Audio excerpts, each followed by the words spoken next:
বন্ধুরা, আজ আমি তোমাদের সঙ্গে আলোচনা করব 12 ক্লাসের যে কে বাঁচায় কে বাঁচে এই যে গল্পটি এবং ভাত গল্প, এই দুটি গল্প থেকে কিছু নির্বাচিত প্রশ্ন যেটি আমি নিজে তৈরি করেছি, একটি কোশ্চেন সেট। এই দুটি গল্প থেকে উচ্চ মাধ্যমিক পরীক্ষায় আসার মতো কিছু গুরুত্বপূর্ণ প্রশ্ন আমি নির্বাচন করেছি এবং এই দুটি গল্প থেকে আমি কিছু প্রশ্ন নিয়ে একটি কোশ্চেন সেট তৈরি করেছি 35 নাম্বারের। সেই কোশ্চেন সেটটি আমি তোমাদের সঙ্গে শেয়ার করব এবং শর্ট প্রশ্নের উত্তরগুলো আমি তোমাদেরকে বলে দিচ্ছি এবং বাকি কিছু প্রশ্নের উত্তর আমি তোমাদের বলবো না, সেই প্রশ্নের উত্তরগুলো তোমরা নিজেরাই আমাকে জানাবে কমেন্ট বক্সে।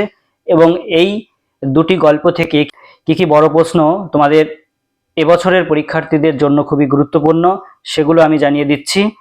আমি এই কোশ্চেন সেটেও তোমাদের দিয়ে দিয়েছি, সেগুলো আমি জানিয়ে দিচ্ছি। তোমরা একটু দেখে নাও এবং ভালো করে শুনে নাও, কারণ এখান থেকে কিন্তু তোমরা অনেক প্রশ্ন এবার কমন পেতে চলেছো। যাই হোক, শুরু করছি। প্রথম নির্বাচিত প্রশ্ন, এমসিকিউ প্রশ্ন। বাড়িটাও তার শহরের, মৃত্যুঞ্জয়ের বাড়ি শহরের কোথায়? মৃত্যুঞ্জয়ের বাড়ি শহরের অপশন রয়েছে কেন্দ্রস্থলে, এক প্রান্তে, বাইরে, না এক নিরিবিলি অঞ্চলে। এর উত্তর হয়ে যাবে এক নিরিবিলি অঞ্চলে। পরে 2 নম্বর প্রশ্ন, বাড়ি থেকে কতটা হেঁটে মৃত্যুঞ্জয় ট্রামে চড়ত? এর অপশানে দেখতে পাচ্ছ তোমরা 100 মিটার, 200 মিটার, 100 গজ, না 2 পা। উত্তর হয়ে যাবে 2 পা। 3 নম্বর প্রশ্ন, অন্য সকলের মতো মৃত্যুঞ্জয়কে সেও খুব পছন্দ করত, সে কে?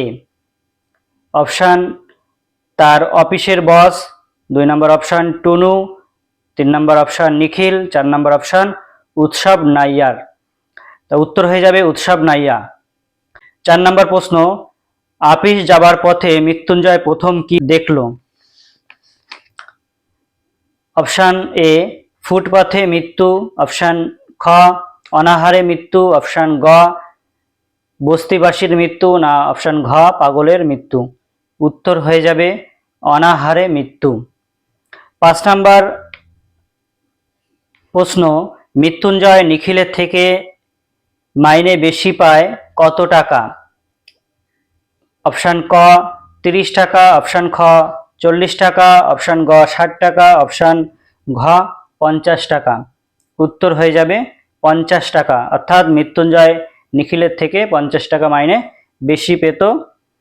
পরে 6 নম্বরের প্রশ্ন, কোন গাছের কাঠ তান্ত্রিকের যজ্ঞে লাগেনি? অপশানে রয়েছে ক অশক্ত, খ বট, গ আম, ঘ তেঁতুল।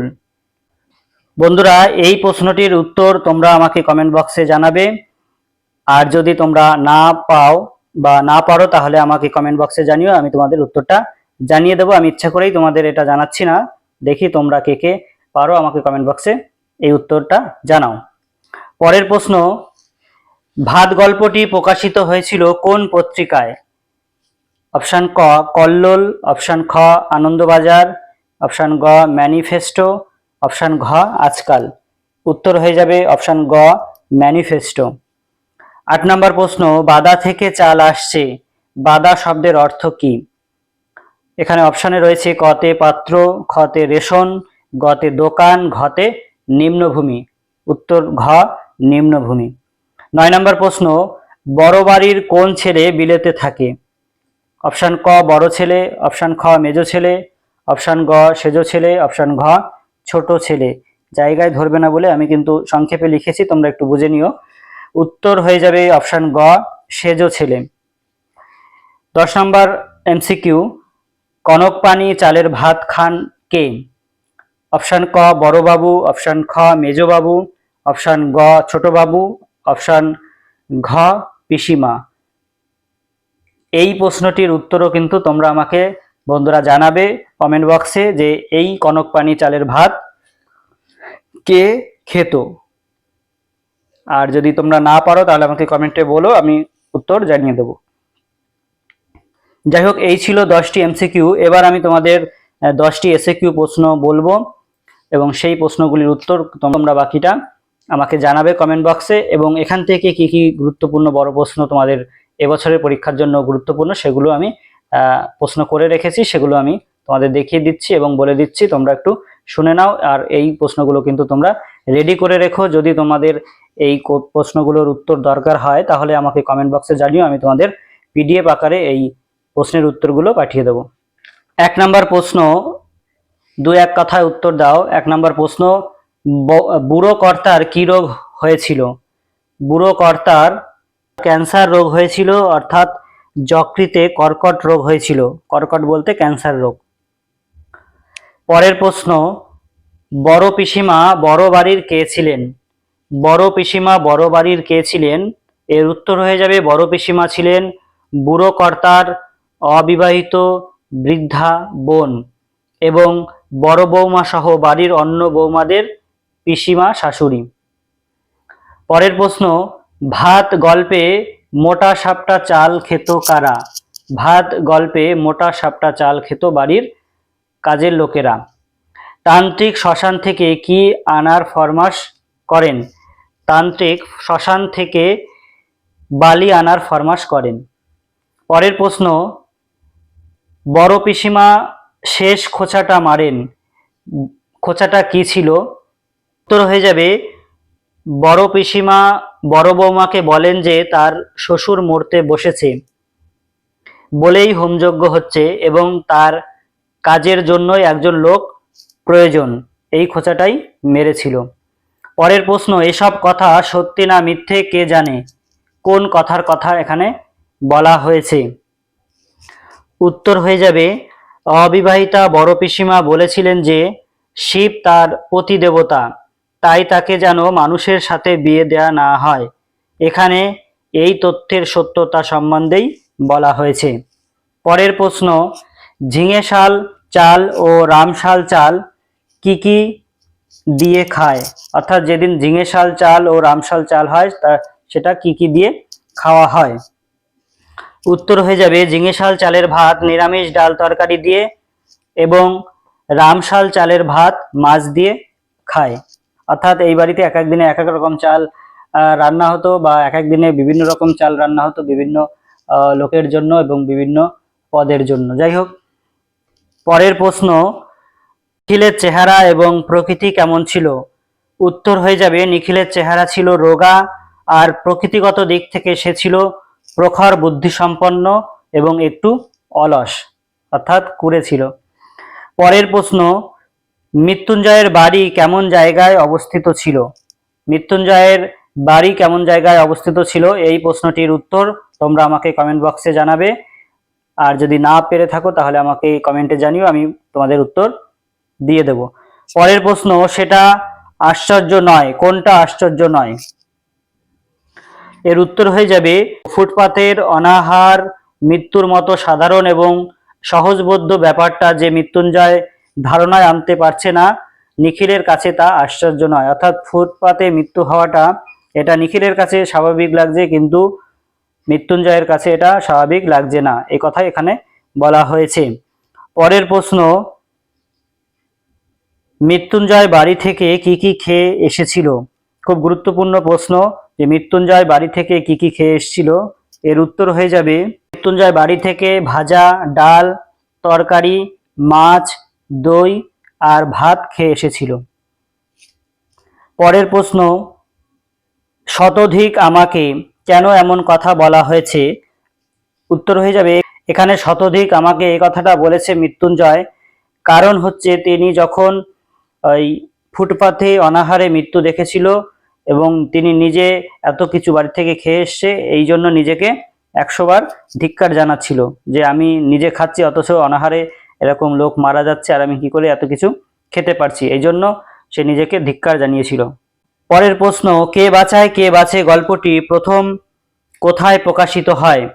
কে বাঁচায় কে বাঁচে গল্পটি প্রথম প্রকাশিত হয় 1350 বঙ্গাব্দে প্রথম সারদা কুমার দাস সম্পাদিত ভৈরব পত্রিকায় প্রথম শারদ সংখ্যায় এটি প্রকাশিত হয়।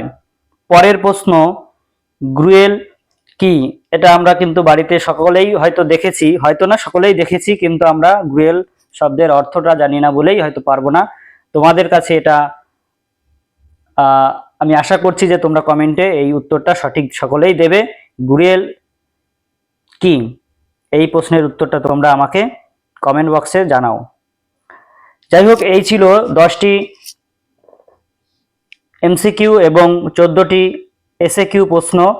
এবার এই ভাত ও কে বাঁচায় কে বাঁচে গল্প থেকে যে গুরুত্বপূর্ণ বড় প্রশ্নগুলো তোমাদের পরীক্ষায় আসতে পারে সেই প্রশ্নগুলো আমি তোমাদের বলছি এবং আমি স্ক্রিনেও তোমাদের দিয়ে দেবো, তোমরা এগুলো স্ক্রিনশট করে নিও এবং সেই অনুযায়ী এই প্রশ্নগুলির উত্তর তোমরা কিন্তু রেডি রেখো, কারণ এখান থেকে কিন্তু তোমাদের এবছর উচ্চ মাধ্যমিক পরীক্ষায় প্রশ্ন আসার সম্ভাবনা রয়েছে।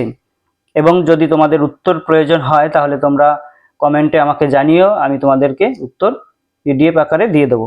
যাই হোক, প্রথম প্রশ্ন, কে বাঁচায় কে বাঁচে ছোট গল্পের মৃত্যুঞ্জয় চরিত্রটি ব্যাখ্যা করো। খুবই গুরুত্বপূর্ণ একটা চরিত্র, মৃত্যুঞ্জয় প্রধান চরিত্র, সেই চরিত্রটি ব্যাখ্যা করো। পরে 2 নম্বর প্রশ্ন, কে বাঁচায় কে বাঁচে ছোট গল্পের নিখিল চরিত্রটি পর্যালোচনা করো বা আলোচনা করো। 3 নম্বর প্রশ্ন, মহাশ্বেতা দেবীর ভাত ছোট গল্পে ঝড় জল বন্যার রাতটির বর্ণনা দাও। অর্থাৎ যে রাত্রে উৎসব নায়ারের ছেলে বউ কন্যা হারিয়ে গেছিল বা ভেসে গেছিল বন্যাজল, সেই দিনটির রাতের বর্ণনা দিতে বলছে। পরের প্রশ্ন, মহাশ্বেতা দেবীর ভাত ছোট গল্পে উৎসবের চরিত্রটি বিশ্লেষণ করো। উৎসবের চরিত্রটি বিশ্লেষণ করো, খুবই গুরুত্বপূর্ণ একটা প্রশ্ন। আগের বছর কিন্তু এখান থেকে এইভাবে প্রশ্ন কিন্তু আসেনি। যাই হোক, তোমরা কিন্তু এগুলো করে রেখো। আগের বছর যে প্রশ্ন এসছে আমি তোমাদের জানিয়ে দিচ্ছি যে এই দুটো গল্প থেকে কি কি প্রশ্ন তোমাদের আগের বছরে বড় প্রশ্ন এসছে, সেই প্রশ্নগুলো বাদ দিয়ে তোমরা বাকি প্রশ্নগুলো কিন্তু করে রেখো। কে বাঁচায় কে বাঁচে গল্প থেকে যে বড় প্রশ্নটা এসেছিল সেটা আমি বলছি, তোমরা একটু দেখে রাখো। এই প্রশ্নটা বাদে তোমরা বাকি প্রশ্নগুলো করে রেখো। এভাবে দেশের লোককে বাঁচানো যায় না। এ ধারণা কার? কোনভাবে দেশের লোককে বাঁচানো যায় না? কেন এভাবে বাঁচানো যায় না?